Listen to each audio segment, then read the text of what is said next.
موقف تاريخي لن ينسى. شهدوا ما فعلته جماهير سيلتيك الاسكتلندي لفلسطين في الملاعب الأوروبية في دوري أبطال أوروبا. في البداية ما تنسوش تدعمونا بلايك للفيديو والاشتراك في القناة.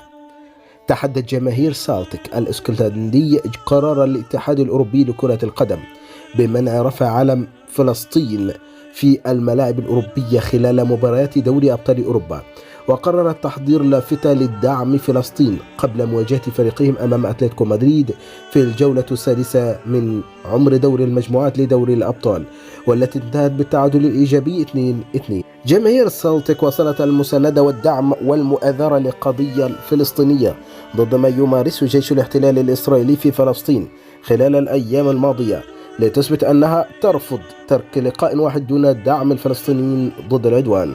وشهدت انطلاق مباراة سيلتيك وأتلتيكو مدريد غزو لأعلام فلسطين في ملعب المباراة دعما للقضية الفلسطينية، وخلال المباراة الماضية لم تتأخر جماهير سيلتيك لحظة واحدة عن دعم القضية الفلسطينية. بالتأكيد نحن في انتظار آرائكم في التعليقات، ولا تنسوا لايك للفيديو.